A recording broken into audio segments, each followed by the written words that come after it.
ഞാൻ കാത്തു നിൽക്കുകയായിരുന്നു. വർമ്മ സാർ ഉഷാറായി. ഡോക്ടർ ചെക്ക് ചെയ്തിട്ട് ആളിപ്പോ ഇരുമ്പ് പോലെ ഉണ്ടെന്ന് പറഞ്ഞു. അത് നന്നായി. മൂപ്പർക്ക് വിഷമാവുമെങ്കിലും ഇനിയിപ്പോ ഉള്ള സത്യം പറയാൻ മടിക്കണ്ട. നമുക്ക് ഇപ്പൊ തന്നെ പറയാം അല്ലേ? എന്ത്?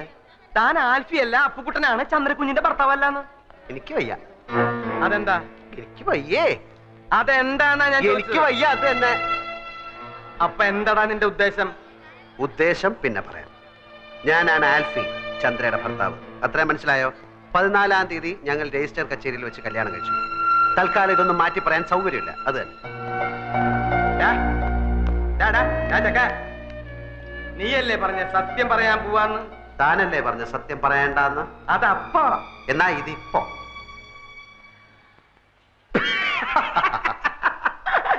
നിന്റെ ഓരോ കളികളെ. വാ നമുക്ക് പോയി പറയാം. താൻ എന്താ കിണിക്കുന്നത്? അപ്പൊ നീ പറയില്ല അല്ലേ? ഇല്ല. വേണ്ടടാ, നീ പറയണ്ട. നീ ആൽഫിയല്ല കൂൽഫിയല്ല ഒരു തേങ്ങയല്ല അപ്പുക്കുട്ടൻ എന്ന് പറഞ്ഞൊരു ഫ്രോഡാണെന്ന് ഞാനിപ്പോ പോയി പറയും. കോട്ടശ്ശേരി തറവാട്ടിലെ ഉപ്പും ചോറും തിന്ന് വളർന്നവനായി ഞാൻ. നിന്നെ പോലൊരു പെരട്ട നാറിയെ അവിടെ കയറി നിരങ്ങാൻ ഞാൻ സമ്മതിക്കില്ലടാ. നീ എന്താ കളിക്കുക? ഞാൻ കാണിച്ചു തരാം. ചവിട്ടി കൂട്ടി ഞാൻ പമ്മി. താൻ പറയോ? പറയാ മാത്രല്ല ആൾമാറാട്ടത്തിന് നിന്നെ കൊണ്ട് കമ്പി ഇടിക്കണം. എങ്കിൽ നമുക്ക് ഒരുമിച്ച് എണ്ണാം. പോട ചെക്ക, നീ എന്താ എന്നെ വരട്ടെ? ഏയ് അങ്ങനൊന്നുമില്ല. താനല്ലേ പറഞ്ഞത് കോണ്ടസ കാറും കൊണ്ടുവന്നപ്പോ എന്നെ കണ്ടു, ചന്ദ്ര പരിചയപ്പെടുത്തി, ബിയർ അടിച്ചു. താൻ എന്റെ ബന്ധുക്കളെ എവിടെ വെച്ചാ കണ്ടത്? ഡെറാഡൂണിൽ വെച്ചല്ലേ? ഇതൊന്നും ഞാനല്ലല്ലോ, താനല്ലേ അവരോട് പറഞ്ഞത്. എന്നെ ഈ വേഷം കെട്ടിച്ചതും ചന്ദ്രയുടെ ഭർത്താവായിട്ട് അഭിനയിക്കാനും പറഞ്ഞത് താന്. അതിന് താൻ ദിവസവും എനിക്ക് 500 രൂപ കൂലിയായിട്ട് തരുന്നുണ്ട്. കണക്കപ്പിള്ള കുറുപ്പ് സാക്ഷി. എന്നിട്ട് അങ്ങേരത് ഇത് ഏത് കണക്കിൽ എഴുതണമെന്ന് ചോദിച്ചപ്പോ അയാളുടെ അമ്മായിയമ്മയുടെ പ്രസവത്തിന് പലഹാരം വാങ്ങിച്ച കണക്കിൽ എഴുതാൻ താൻ പറഞ്ഞില്ലേ? നീ എന്തൊക്കെയാടാ ഈ പറയണേ? ഞാൻ പറഞ്ഞു കഴിഞ്ഞില്ല, താൻ മുഴുവൻ കേക്ക്. താൻ എന്നോട് പറഞ്ഞു അവള് തട്ടിപ്പോവും, അത് കഴിഞ്ഞ് താൻ ആ കിളവന് വിഷം കൊടുത്ത് കൊല്ലും, അപ്പൊ ഭർത്താവ് നിലയ്ക്ക് എനിക്ക് ആ സ്വത്ത് കിട്ടും, അപ്പൊ ഞാൻ അതിന്റെ പകുതി തനിക്ക് തരണമെന്ന്. എടാ ദ്രോഹി, നിന്റെ നാക്ക് പുഴുത്തു പോവും. ഞാൻ എപ്പോഴാണ് ഇതൊക്കെ പറഞ്ഞത്? താൻ പറഞ്ഞില്ല, പക്ഷെ ഞാൻ പോയി പറയും താൻ പറഞ്ഞു എന്ന്. എന്നിട്ടിപ്പോ ആ സ്വത്ത് പങ്കുവെക്കുന്ന കാര്യം പറഞ്ഞ് നമ്മൾ തമ്മിൽ പിണങ്ങിയപ്പോ താൻ എന്നെ കള്ളനാക്കി കാണിക്കാൻ ശ്രമിക്കുന്നു എന്ന്. ഇതിനൊക്കെ സാക്ഷികളുണ്ട്, തെളിവുണ്ട്. ഇനി താൻ പോയി പറയണോ ഞാൻ ആ പെണ്ണിന്റെ ഭർത്താവ് ആൽഫിയല്ല അപ്പുക്കുട്ടനാണെന്ന്? ആ വർമ്മ തന്റെ മുഖത്ത് കാർക്കിച്ച് തുപ്പും. ആ തടിയന്മാർ തന്നെ ഇടിച്ച് പഴിപ്പിക്കും. എന്നിട്ട് ആൾമാറാട്ട കേസിൽ നമുക്ക് രണ്ടുപേർ കൂടെ അകത്ത് കിടന്ന് ഗോതമ്പ് ഉണ്ടാകുന്ന ഇരുമ്പഴിയേണ്ടി കളിക്കാം. പോയി പറയടോ, പോയി പറയടോ. നമ്മുടെ കോൺഗ്രസ്സാക്കാരിൽ പോയിട്ട് ബിയർ കഴിച്ചില്ലേ? പോയി പറയടോ. എനിക്ക് മുകളിൽ ആകാശവും താഴെ ഭൂമിയാണ്, എനിക്കൊന്നും നോക്കാനില്ല. പോയി പറയടോ, പോയി പറയടോ. ഞാൻ എന്റെ വൈഫിനെ ഒന്ന് കണ്ടിട്ട് വരാം. അതിനിടയ്ക്ക് തനിക്ക് വർമ്മസാറിനോട് വല്ലതും പറയാനുണ്ടെങ്കിൽ താൻ പറ, ബാക്കി ഞാൻ വന്നിട്ട് പറയാം. കോൺഗ്രസ്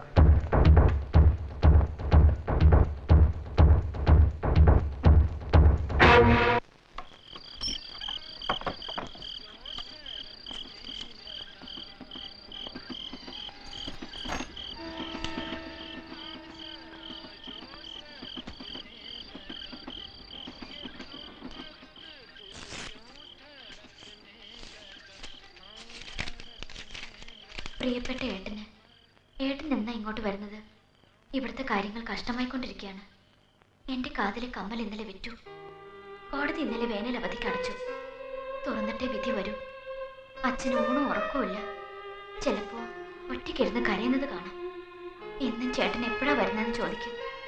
ഒരു സമാധാനത്തിനെങ്കിലും ഒരു എഴുത്ത് അച്ഛൻ എഴുതണം.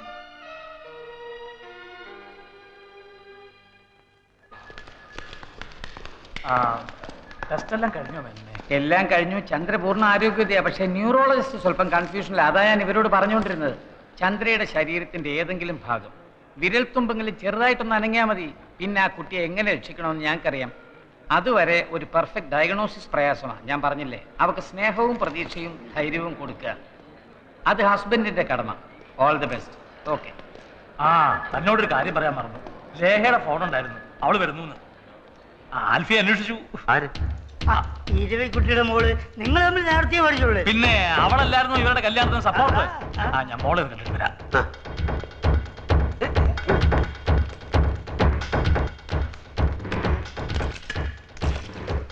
പുത്തൻകുരിശ്?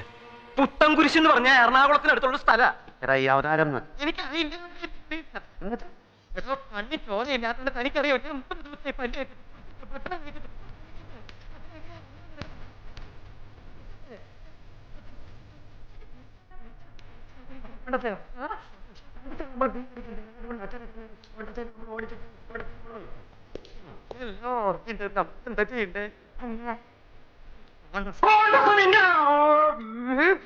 എടോ ഞാൻ ചാവുമ്പോ എന്റെ ഒരു ശവം കൊണ്ടുപോവാൻ ഒരു കോൺഗ്രസ് കാറ് വേണമെന്ന് ഞാൻ ഇവനോട് പറയായിരുന്നു. താൻ ചാവുമ്പോ തന്റെ ശവം കൊണ്ടുപോവാൻ ഞാനൊരു കോൺഗ്രസ് കാറ് തരട്ടെ.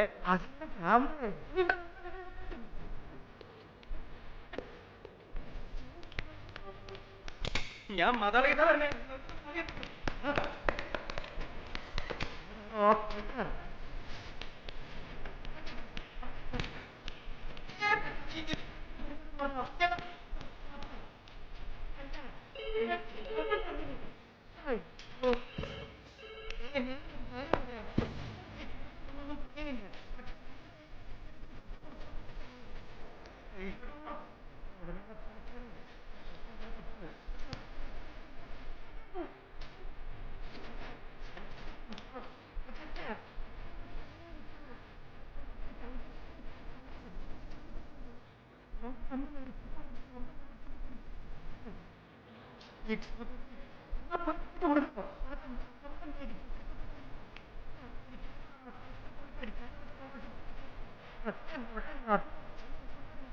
താനൊരു കാര്യം ചെയ്യ്, കോഴിക്കോട് അനുവാദം കൊടുത്തിട്ട് അവിടുന്ന് വിമാനത്തിൽ കയറി എങ്ങോട്ടെങ്കിലും പോകാൻ പറയണോ? ഞാൻ പറഞ്ഞാലും അവൾ ഇവിടെ വന്ന എല്ലാവരോടും യാത്ര ചോദിച്ചിട്ടേ തൊണ്ടാലോടക്കാൻ ഓരോന്ന് കേറി വന്നോളും. എടോ, ഈ പിശാച് കുൽഫിയെ കണ്ടിട്ടുണ്ടോ? അവളും ചന്ദ്രയും തമ്മിൽ അടയും ചക്കരയും പോലെയാ. അട ചക്കരയോട് പറഞ്ഞിട്ടുള്ള അറിവേ ഉള്ളോ, അതോ അട നേരിട്ട് ആൽഫിയെ കണ്ടിട്ടുണ്ടോന്ന്? എനിക്കറിയില്ല. ഇടോ, നമ്മളിപ്പോ എന്ത് ചെയ്യും? എനിക്കറിഞ്ഞൂടാ. ഇടോ, എന്തെങ്കിലും ഒന്ന് പറയടോ. ഇടോ, എന്തെങ്കിലും ഒന്ന് പറയടോ. ഭാരത മാതാക്കി ജയ്. അതും ഇതുമായിട്ട് എന്താ ബന്ധം? താനല്ലേ പറഞ്ഞ എന്തെങ്കിലും ഒന്ന് പറയാൻ. ഓ, അത് ശരി. അപ്പൊ അവള് വരട്ടെ, അവൾ എന്നെ കാണട്ടെ. ഞാൻ ആൽഫി അല്ലെന്ന് അവള് പറയട്ടെ. അപ്പൊ നമുക്ക് രണ്ടുപേർ കൂടെ ജയിലിൽ കിടന്ന് ഭാരത മാതാക്കി ജയ്, ഭാരത മാതാക്കി ജയ് എന്ന് വെറുതെ എല്ലാ കയ്യങ്കാലും.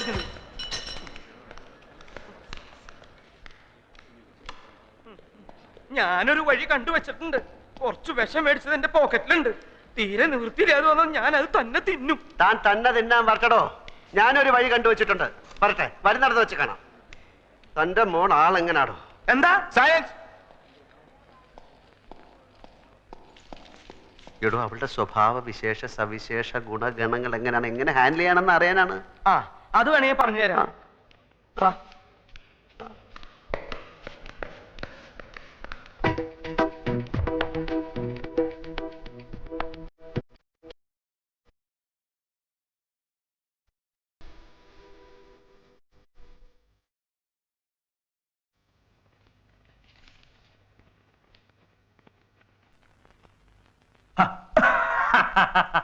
പപ്പയുടെ മിഠായി കുട്ടി വന്നാ എങ്ങനെ മനസ്സിലായി? പോടി കാന്താരി അവിടുന്ന്. വലിയ ഡോക്ടറായി പോലും വേറെ ആരെങ്കിലും എന്നെ വന്ന് ഇത്ര ധൈര്യമായിട്ട് പിടിക്കുവോ? പിന്നെ ഒരാളുള്ളത് കിടന്നു പോയില്ലേ? പാപ്പ, take it easy. She is going to be fine. പഴയ പോലെ ചന്ദ്ര പപ്പയുടെ മുമ്പിൽ കിടന്ന് തുള്ളിച്ചാടുന്നത് ഞാൻ കാണിച്ചു തരാം, promise. Okay, I believe you. നീ വരുന്നോ? ഞാൻ ഹോസ്പിറ്റലിലേക്ക് പുറപ്പെടുക. അച്ഛൻ എവിടെ പപ്പ? ഇരവി ചന്ദ്രയുടെ അടുത്ത് തന്നെ ആയപ്പോഴും അവനൊരുപാട് ഭ്രാന്ത് പിടിച്ച പോലെയാ. ഊണുമില്ല, ഉറക്കവുമില്ല.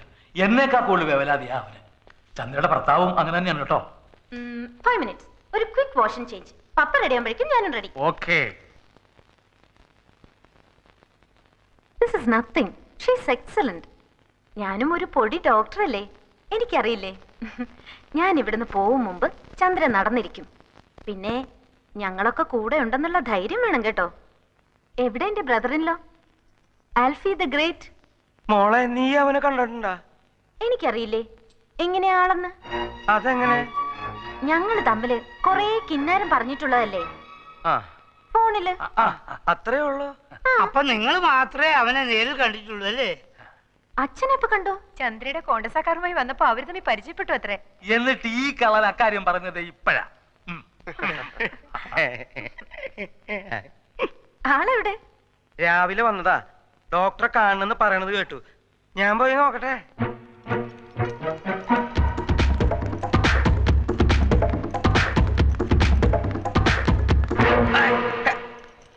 എന്റെ അമ്മേ, തൽക്കാലം രക്ഷപ്പെട്ടു. അവൾ ആളെ കണ്ടിട്ടില്ല. ബാക്കി ഞാൻ നോക്കിക്കോളാം, താനൊന്ന് നിന്ന് തന്നാ മതി. വാടോ, നിന്ന് തന്നാ മതി.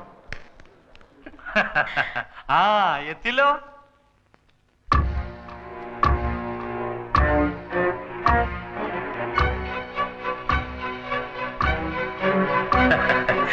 ഇതാണ് ഞങ്ങളുടെ ദേഹമോള്. ഇത് ഓ പറഞ്ഞ പോലെ നിങ്ങളെ പരിചയപ്പെടുത്തേണ്ട കാര്യമില്ലല്ലോ. Hello, how are you? Fine. ശബ്ദം ഇതെന്ത് പറ്റി? എന്ത് പറ്റി? ഫോണിൽ കേട്ടതുപോലെ അല്ലല്ലോ. അതെയാ? അല്ലേ? പലരും പറയുന്നുണ്ട് എന്റെ ശബ്ദം അല്പം മാറിയിട്ടുണ്ടെന്ന്. ഈ ഒരു സൈനസ് ഓപ്പറേഷൻ ഉണ്ടായിരുന്നു. ഇപ്പൊ ശരി. അതെ. മെലിഞ്ഞ ആളാണെന്ന് പറഞ്ഞിട്ട് ആര് പറഞ്ഞു? ചന്ദ്ര. മെലിഞ്ഞിരിക്കുകയായിരുന്നു. ഇപ്പൊ ടെൻഷൻ കാരണം വണ്ണം വെച്ചു. ഇനി മെലിഞ്ഞോളൂ, ഇനി മെലിഞ്ഞോളൂ അല്ലേ? ചന്ദ്ര പറഞ്ഞു കേട്ടപ്പം ഞാൻ വിചാരിച്ചു നല്ല ഹൈറ്റുള്ള ആളാവുന്നു. ഹൈറ്റ് ഉണ്ടായിരുന്നു. ഓ, ടെൻഷൻ കാരണം കുറഞ്ഞു പോയതായിരിക്കും അല്ലേ? ലേഹ വളരെ ജോളിയാണല്ലോ. പിന്നെ എന്തൊക്കെ പറഞ്ഞു ചന്ദ്ര? പറഞ്ഞു കേക്കട്ടെ കേക്കട്ടെ. നീണ്ട മുടിയാണ് ആൽഫിക്കുന്നാണല്ലോ ചന്ദ്ര പറഞ്ഞത്. മുടി നമ്മുടെ ഇഷ്ടത്തിന് നീട്ടുകയോ കുറയ്ക്കുകയോ കൂട്ടുകയോ ഒക്കെ ചെയ്യാലോ. ഇനി ഒന്നും ചോദിക്കണ്ട. ഒരു മിനിറ്റ്. എന്തൊക്കെ പുളുവാ ചന്ദ്ര ഈ പറഞ്ഞു കൊടുത്തിരിക്കുന്നത്? ഞാൻ ഇവളോട് പറഞ്ഞതാണ് ഇങ്ങനെ ഒന്നും പറയണ്ടെന്ന്. അപ്പൊ ഇവള് പറയാണ് അവളിങ്ങി വരട്ടെ, അവളെ പറ്റിക്കാം, നമ്മളെ കാണുമ്പോ അവള് അന്നം വിട്ടുപോകണം. നീ പറഞ്ഞ പോലെ എന്നെ സംഭവിച്ചു. മരമണ്ടി കുറെ പൊക്കമുണ്ടെന്നല്ലാതെ യാതൊരു ബുദ്ധിയില്ല. ഇനി എന്തൊക്കെയാണ് സംഭവിക്കാൻ പോകുന്നത്? എനിക്ക് വയറ് ചിരിച്ച് വേദന. ഞാനിവിടെ നിൽക്കും. ഞാൻ പോയിട്ട്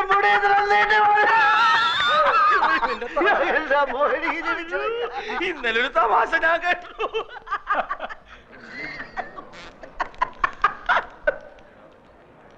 ഇവളുടെ ജാതകം എഴുതിയിട്ടുണ്ടോ? തന്റെ അവസാനം ഇവള് കാരണമാണെന്ന് അത് എഴുതിയിട്ടുണ്ടോ? എഴുതിയിട്ടുണ്ടാവും. താനെടുത്ത് വെച്ചൊന്ന് വായിച്ചു നോക്ക്. എന്തിനാണോ ഇങ്ങനെയുള്ളതിനൊക്കെ ഉണ്ടാക്കുന്നത്? ലേഖയുടെ ഒരു സ്വപ്നമല്ലേ ഇരവി മാമൻ സമ്മതിക്കും. വിസയ്ക്ക് അപ്ലൈ ചെയ്തിട്ടാ ഞാൻ വന്നിരിക്കുന്നേ. അച്ഛൻ വേണ്ടാന്ന് പറഞ്ഞ ഞാൻ പിന്നെ പപ്പയോട് മിണ്ടൂല. നീ പിണങ്ങണ്ട, ഇരവിയോട് ഞാൻ സംസാരിക്കാം. ഈ നടപ്പ് ഏതായാലും കൊള്ളാം. കുറെ നാളായല്ലോ വർമ്മ സാറിന്റെ ദേഹമൊക്കെ ഒന്ന് അനങ്ങിയിട്ട്. തന്നോട് ഒരു കാര്യം പറയാനുണ്ടായിരുന്നു. എന്താ? ലേഖയുടെ കാര്യമാ. അവള് പുറത്തു പോയി പഠിക്കണ കാര്യമാണെങ്കിൽ പറയണ്ട. അതെന്താ? എന്റെ ഡോക്ടർ സാറേ, ഈ സായിപ്പ്മാരെന്ന് പറഞ്ഞ ഒരു സംസ്കാരമില്ലാത്ത ആൾക്കാരാ. ചുമ്മാ ഹലോ എന്ന് പറഞ്ഞാ അപ്പൊ പിടിച്ചു ഉമ്മ വെക്കും. അങ്ങനെ ഇപ്പൊ എന്റെ മോളെ കണ്ണി കണ്ട സായിപ്പ്മാര് ഉമ്മ വെക്കുന്നത് എനിക്ക് ഇഷ്ടല്ല. തന്നോട് ആരാ ഇതൊക്കെ പറഞ്ഞത്? ഇന്നാളെ ഏതോ ഒരു രാജ്യത്തെ പെൺ പ്രധാനമന്ത്രി വേറെ ഏതോ ഒരു രാജ്യത്തെ ആൺ പ്രധാനമന്ത്രി കെട്ടിപ്പിടിച്ച് ഒരു ഉമ്മ. വൃത്തികെട്ടവന്മാര് വെറുതെ കണ്ട അപ്പൊ ഉമ്മ വെച്ച് കളിക്കുക. എനിക്ക് പേടി ഇത് ഇന്ത്യയിലും അങ്ങനെ വരൂ. വന്നാ ഞാൻ സമ്മതിക്കൂല. എടോ, നമുക്കിഷ്ടമില്ലെങ്കിൽ ഒരു രാജ്യത്തും ആരും നമ്മളെ പിടിച്ച് ഉമ്മ നോക്കാൻ പോണില്ല. എന്റെ പെങ്ങൾ അമ്മുക്കുട്ടി അമേരിക്കയിലല്ലേ, അവളെ ആരെങ്കിലും പിടിച്ച് ഉമ്മ വെച്ചായിട്ട് എനിക്കറിയാവോ? അതേടോ രവി, വളരെ മിടുക്കരായിട്ടുള്ള 1-2 പേർക്ക് മാത്രം കിട്ടുന്ന സ്കോളർഷിപ്പായത്. അത് അവക്ക് കിട്ടിയതിൽ നമ്മൾ സന്തോഷിക്കണം. അവളുടെ ഏറ്റവും വലിയ ആഗ്രഹമായിരുന്നു. തന്റെ മാത്രമല്ല, എന്റെ മോളോ അവള്. നമ്മളായിട്ട് എതിർക്കാൻ പാടില്ല. എല്ലാവരും കൂടെ തീരുമാനിച്ചാ പിന്നെ ഞാൻ ഒപ്പിട്ടല്ലേ പറ്റൂ. മതിയല്ലോ. ഉമ്മ വെക്കുന്ന കാര്യം ഇഷ്ടമുള്ള കാര്യമല്ല കേട്ടോ. വളരെ പ്രധാനപ്പെട്ട ഒരു കാര്യം എല്ലാരും അറിയിക്കാനുണ്ട്. ചന്ദ്ര കിടപ്പിലായതിനു ശേഷം ഓഫീസിലെ കാര്യങ്ങളൊക്കെ കുഴപ്പത്തിലാണെന്ന് മാനേജർ പറഞ്ഞു. ഉത്തരവാദിത്തമുള്ള ആരെങ്കിലും മാനേജിംഗ് ഡയറക്ടർ സ്ഥാനത്ത് വേണം. ആൽഫി ഇനിയിപ്പോ അന്യനല്ലല്ലോ. അതുകൊണ്ട് അയാളെ മാനേജിംഗ് ഡയറക്ടർ ആക്കാൻ ഞാൻ തീരുമാനിച്ചു.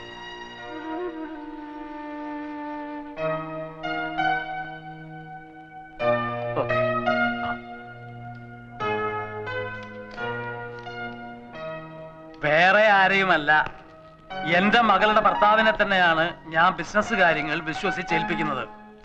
വേറെ ആരെയാ ഞാൻ വിശ്വസിക്കേണ്ടത്?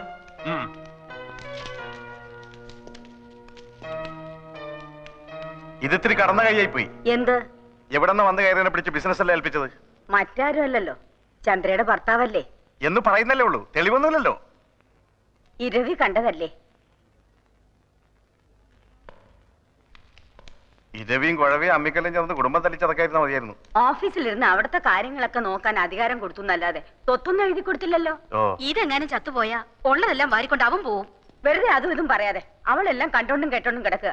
ചന്ദ്ര കേക്കട്ടെ, ഉള്ളതല്ലേ പറയുന്നത്. എനിക്ക് അവനെ കണ്ടിട്ട് തീരെ പിടിക്കുന്നില്ല. നിന്റെ പോലീസ് കണ്ണ, അതിന്റെ കുഴപ്പാ. ഒന്ന് ഞാൻ പറയാം, കാര്യങ്ങൾക്കെല്ലാം വ്യക്തമായ ഒരു തീരുമാനം ഉണ്ടാകാതെ നമ്മൾ ആരും ഇവിടുന്ന് പോകുന്നില്ല. വിരലടയാളം മതിയോ? കയ്യൊപ്പ് വേണ്ടേ? ഇടോ കൈ കൊണ്ട് ഒപ്പിടാൻ വയ്യാത്തത് കൊണ്ടാണ് വിരലടയാളം എടുത്തത്. ആൽഫിയെ മാനേജിംഗ് ഡയറക്ടറായി അപ്പോയിന്റ് ചെയ്തിട്ടുള്ള അവളുടെ ഓർഡറാണിത്. ഇത് ഇന്ന് തന്നെ ഓഫീസിൽ കൊടുക്കണം. കോപ്പി എടുത്ത് എല്ലാ ബാങ്കുകൾക്കും അയച്ചു കൊടുക്കണം. ഇത് പിടിക്കേ. ഇരവിക്കെന്താ ഒരു അഭിപ്രായ വ്യത്യാസമുള്ളത് പോലെ? ഇനി ഞാനൊരു സത്യം തുറന്നു പറയട്ടെ. ഈ തീരുമാനം എന്താ? അപ്പൊ നാളെ തന്നെ ആൽഫി ഓഫീസ് ജോയിൻ ചെയ്യണം. നാളെ പിന്നെ എതിർത്തൊന്നും പറയരുത്. നിങ്ങളുടെ കാര്യത്തിൽ ആദ്യമായിട്ട് ഞാൻ എടുക്കുന്ന തീരുമാനമാണിത്. ഇപ്പൊ തന്നെ വിളിച്ചു പറഞ്ഞേക്കാം ഓഫീസിലേക്ക്. എന്റെ പേഴ്സ് എടുക്കാൻ മറന്നുപോയി. എനിക്കൊരു 1000 റുപ്പീസ് വേണമല്ലോ. അത് നീ നിന്റെ വീട്ടിൽ പോയി എടുത്താൽ മതി. കോണ്ടസയുടെ കീ എടുക്കാൻ ഞാൻ മറന്നു. കോണ്ടസയുടെ കീ എടുക്കാൻ ഞാൻ മറന്നുപോയി. എന്താടാ മരപ്പെട്ടി നോക്കി നിക്കണേ? ഒരു 1000 രൂപ എടുത്ത് ഇയാളുടെ അണ്ണാക്കിലേക്ക് തിരികെ. അല്ല, ഇതിപ്പോ ഏത് കണക്കിലെഴുതുന്നത്? എന്റെ അമ്മൂമ്മയുടെ 16 അടിയന്തരം നടത്തി എന്നുള്ള കണക്കിലങ്ങടെ എഴുതിയാ മതി. എനിക്ക് വയ്യ, ഞാൻ മരിക്കാൻ പോവാ. അല്ല, ഈ കോണ്ടസ എന്ന് പറഞ്ഞ കാറല്ല. കാറല്ലടാ. Silence please. അങ്ങനെ ഒരു കാറും ഉണ്ട്. ഒരു 500 റുപ്പീസ് കൊടുങ്ങി. അപ്പൊ 1500. കണക്കെല്ലാം കണക്ക് പോലെ ഇരിക്കണം.